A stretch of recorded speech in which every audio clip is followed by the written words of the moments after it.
This is the Speak for Yourself Augmentative and Alternative Communication AAC app. And today I am going to talk to you about the Babble feature.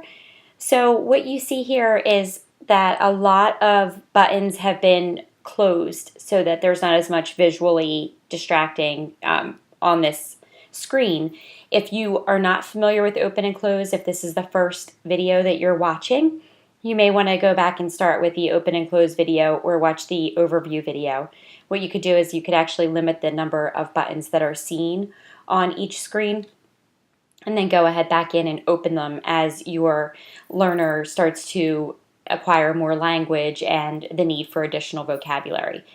So in the meantime, though, as I say that when they acquire the need for additional vocabulary, one of the difficult things about working with someone who is not able to express themselves verbally and has complex communication needs is that we don't always know what it is that they want to be able to talk about.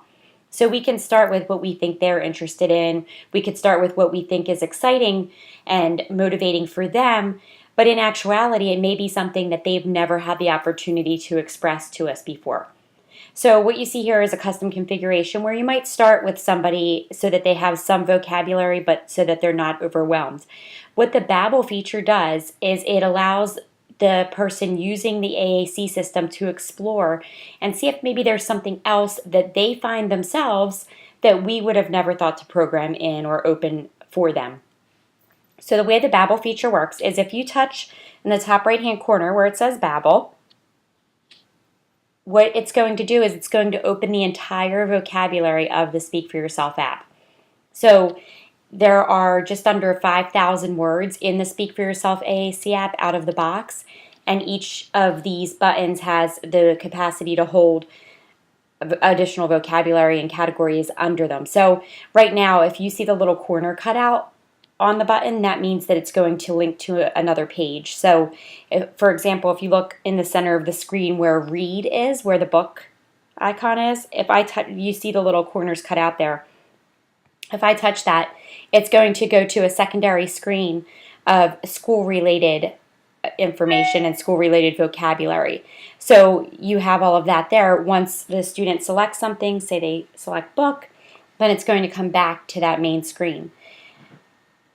If right next to it you see the word on, it just has the curved corner, so it doesn't have that cut out. That means that right now, on is not linked to a secondary screen. So if I touch it, it's just going to say the word on. It's going to give that immediate feedback.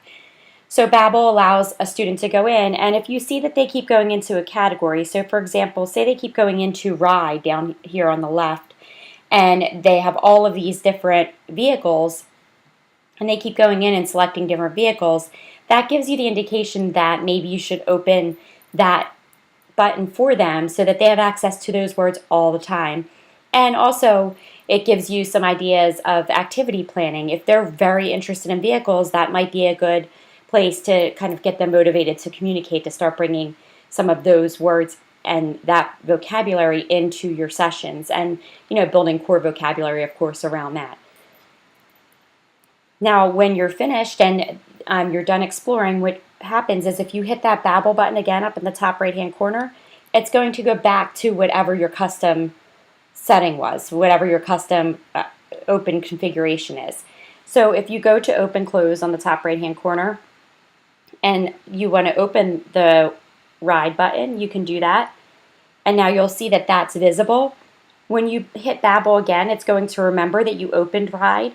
And that just it just toggles between having everything open and having your custom configuration. So that is usually something that we recommend leaving unlocked for your AAC users so that they can go ahead and explore and see what they go into and see what it is that they're talking about. And if you see that they keep going back into a certain category, really consider, or if they keep saying a certain word, really consider opening that, because it's a 1 in 5,000 chance that that's something that they're doing that's random. They're actually going in and finding that word over and over again. So definitely, keep an eye on that. But it also, like I said, gives an opportunity. I can't tell you how many people have said that they didn't even know, they had no idea that, their child was interested in whatever it was, until they would go into that Babble feature and, they started saying all these words that were where they were talking about the weather, or they started to, really get in detail about the seasons and time passage and calendar stuff, where, that was something that wasn't even, being targeted at that point. So you just really never know where someone's interest lies. So being able to kind of give access to that can make a difference for the person using the AAC system, and also motivate them to want to explore and see what is in there that they might want to be able to tell you that they haven't been able to. So hope you enjoy that, and please contact us if you have any questions.